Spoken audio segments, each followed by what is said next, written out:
Clarisse Nikolski, bonjour. Bonjour. On vous retrouve pour ce second épisode de notre feuilleton consacré à Chaim Soutine. Je rappelle à nos auditeurs que vous êtes l'auteur d'une biographie de Soutine qui vient d'être publiée chez Jean-Claude Lattès à l'occasion du centenaire de la naissance du peintre. Nous avons quitté Chaim Soutine hier au moment de son départ de Smilovici, son village d'origine, qu'il quitte avec une grande violence. Smilovici représente pour lui la misère, l'ignorance, et il arrive à Wilno, qui est une grande ville dont la moitié de la population est juive.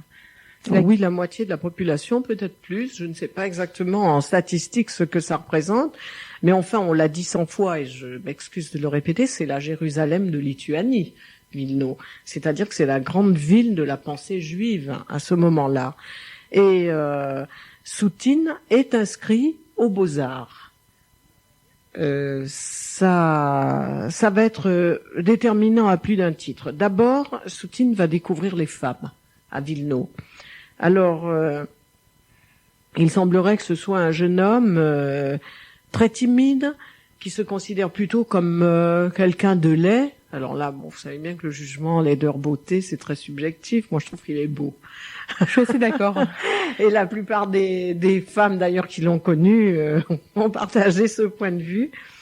Il a de grands yeux noirs, il a des lèvres très pleines, il a des cheveux noirs de corbeau, un visage très marqué. On l'a décrit de 36 000 façons, Éliphore d'une façon très emphatique, ce moujik qui illuminait le génie, bon, c'est le ton de l'époque. Bref, Soutine, en tout cas, ne se rend pas compte qu'il a une très forte séduction, il a plutôt peur d'être laid. Et pendant longtemps, il va traîner dans les bas quartiers et regarder un peu les femmes. Et surtout, il fréquente l'opéra et le théâtre. Il découvre la musique et en même temps, il va guetter la sortie des artistes pour voir venir les cantatrices. Et il est fasciné par la femme. À ce moment, à Wilno, il y a deux rencontres sur le plan sentimental qui seront importantes pour lui. L'une qui est du côté complètement angélique, si vous voulez, et qui fait penser que son histoire a quelque chose à voir, comme le dit sa fille Aimée Soutine, avec Roméo et Juliette. Il rencontre une certaine Déborah Melnik, qui a 14 ou 15 ans, qui étudie le chant. Ils tombent tous les deux amoureux. Déborah est la fille d'une famille juive très riche, qui est même protégée par des vagues parents du tsar, qui a le droit à ce titre d'aller dans des pensionnats de jeunes filles très élitistes. Ils se jurent leur amour, mais l'affaire en reste là. Et d'autre part, Soutine comme Kikoïne se retrouvent étudiants pauvres et ils font, ce qui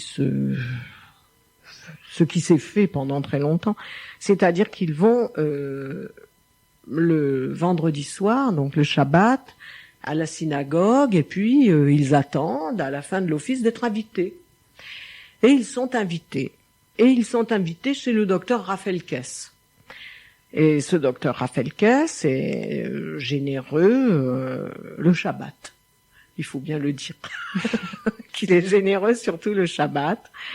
Et les autres jours, ça c'est un détail vraiment extravagant, les autres jours, les étudiants pauvres sont plutôt envoyés à l'office que à la table du maître. Mais enfin, le Shabbat, il mange avec lui, et là, il rencontre une jeune fille qui lui plaît énormément.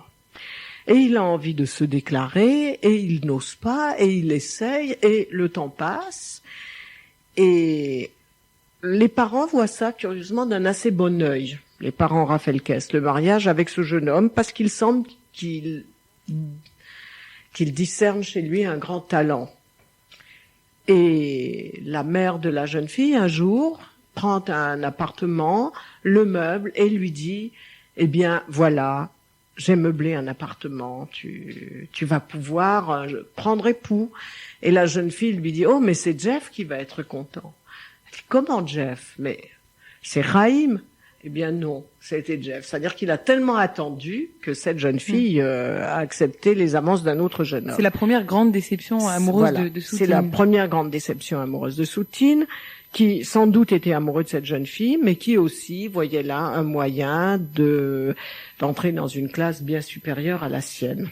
D'ailleurs, on l'a pas dit tout à l'heure, mais c'est vrai que son arrivée à Vilno, c'est aussi la découverte que les Juifs peuvent être riches. Que le Juif n'est pas synonyme de misère. Oui, et il dit aussi que c'est à Vilno qu'il a vu pour la première fois de sa vie un piano. Et il dit, j'ignorais même l'existence du piano dans ce sale trou de Smilovici. Et il est arrivé à Vilno, il a découvert le piano, la musique, l'amour, tout. Et le fait qu'on pouvait être juif et riche. Et je pense que ça a un sens, que chaque découverte, pour un garçon comme Soutine, quand on connaît ses origines, chaque découverte a un sens très fort et très déterminant sur l'avenir de sa vie, vraiment, sur son avenir. En dehors de cette grande déception, il y a un événement qui se passe aux Beaux-Arts. Il y a un professeur que les étudiants aiment beaucoup, qui est renvoyé, les étudiants se mettent en grève, les Beaux-Arts sont fermés longtemps, et Kikoïne et Soutine, précédés d'ailleurs par Crémaigne, décident d'aller à Paris. Parce que Paris, c'est le grand mirage des artistes de ce temps. Alors, ils arrivent à Paris en 1913 sans bagages, sans le sou. Sans bagage, sans le sou, Soutine en tout cas, recevra pendant un certain temps des aides de Raphaël Kess, qui continuera de lui envoyer de l'argent. Et puis, eh bien, il débarque et il s'entraide évidemment, et il se retrouve dans une espèce de colonie d'artistes russes. Et Soutine va, à partir de ce moment-là, beaucoup voyager dans Paris. C'est-à-dire qu'il va loger ici, là, et sans cesse là où il pourra se poser. Pendant longtemps, sans avoir d'adresse fixe. Et même quand il deviendra riche, ce qui est très significatif, il déménagera beaucoup. Il est incapable et de se fixer et d'avoir une adresse, d'être de quelque part.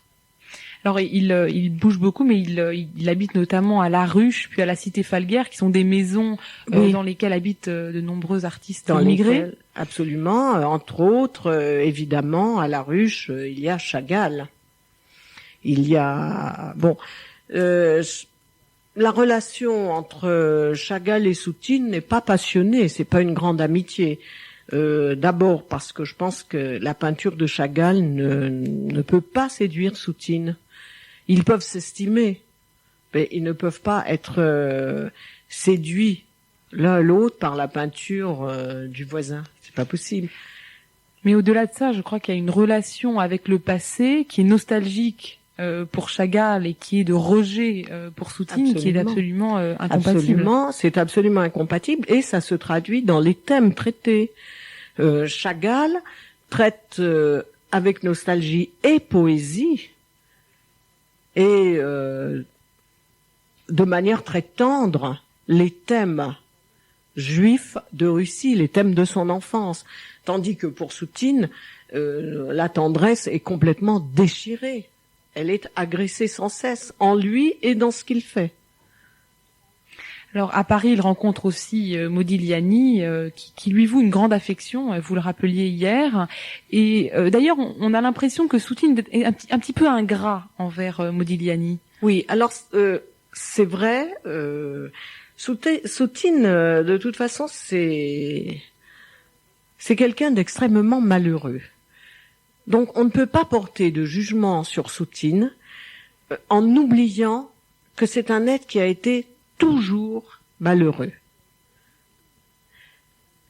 C'est vrai qu'il a été ingrat envers Modigliani, mais je dirais que, bon, c'est comme ça et ça n'est pas grave. Ça n'enlève rien à Soutine et ça n'enlève rien à ce qu'il y a de magnifique dans l'amitié de ce juif italien très beau, très sûr de lui, très arrogant, et de ce petit juif de Smilovici, agressif, honteux, malheureux, instable. Et ils s'apportent beaucoup l'un l'autre. C'est-à-dire que d'abord, tout simplement, Modigliani, en tout cas, a une admiration immense pour Soutine, au point que c'est lui qui va l'imposer à son marchand, qui est le grand marchand, Zborowski. Il va l'imposer, et ça n'est pas facile, parce que la femme de Zborowski, Anka Zborowska, n'aime pas du tout Soutine. Il y a cette polonaise arrogante, elle sait de quoi elle parle, entre guillemets. Quand elle regarde Soutine, c'est vraiment la vieille histoire, là. Il y a une vieille histoire entre eux, d'antagonisme. Et elle ne le supporte pas, à tel point que quand Modigliani fait un portrait de Soutine et qu'il est dans le salon de Zborowski, c'est un Modigliani, mais Anka Zborowska ne le supporte pas. Et il faut toute la fougue de Modigliani pour imposer son ami à Zborowski, qui finalement le prend comme peintre dans son écurie. C'est le mot qu'on emploie. Dans leur rapport au judaïsme, il y a aussi une différence, que Modigliani se proclamait juif de manière presque extravagante, tandis que Soutine le cachait. Oui, c'est vrai. C'est-à-dire que Modigliani a vécu dans une famille heureuse. Et si vous voulez, sa judéité et son judaïsme se sont épanouis. Il est fier de sa mère, Modigliani, qui est une femme cultivée, qui est une juive libérale, qui lit l'anglais, qui parle le français, il le lit bien sûr. Et il a aussi cette arrogance des gens, comme on pourrait dire, bien nés, si vous voulez. Tandis que Soutine a l'agressivité et la peur des pauvres. Et puis, on parle beaucoup de l'arrogance de Modigliani et du rejet de Soutine. Et finalement, je crois qu'elles ont la même origine.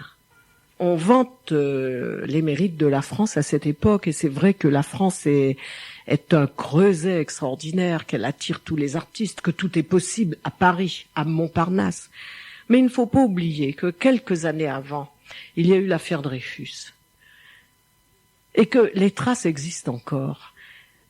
Et si Modigliani et Soutine se retrouvent, si Soutine, Chagall, Modigliani se retrouvent, ça n'est pas par hasard, c'est quand même parce qu'il y a dans l'air, de façon légère, mais palpable pour eux, une forme quand même d'antisémitisme actif qui va s'épanouir dans quelques années, à la veille de la Seconde Guerre mondiale.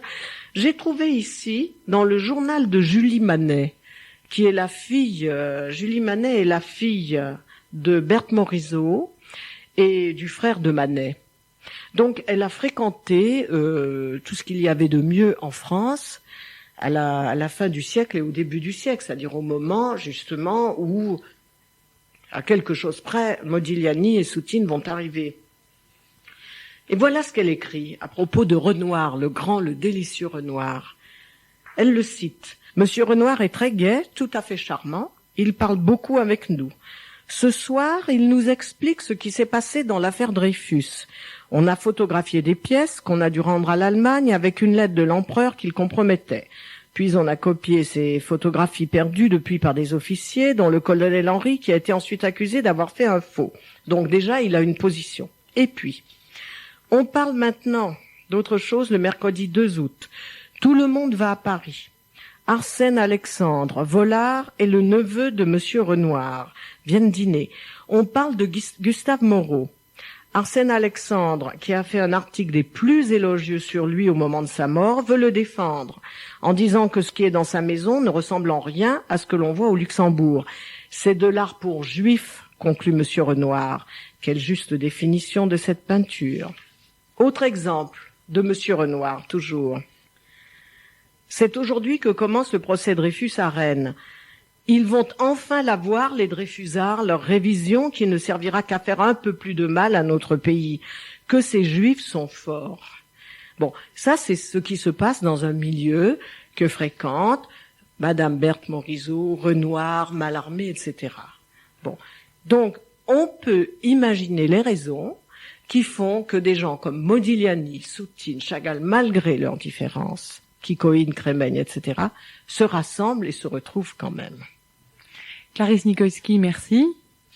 Demain, nous parlerons de la découverte de Soutine par le milliardaire Barnes, qui va rendre le peintre célèbre du jour au lendemain. Je rappelle à nos auditeurs que Clarisse Nikolski, vous êtes l'auteur d'une biographie sur Chaim Soutine qui vient de paraître chez Jean-Claude Lattès.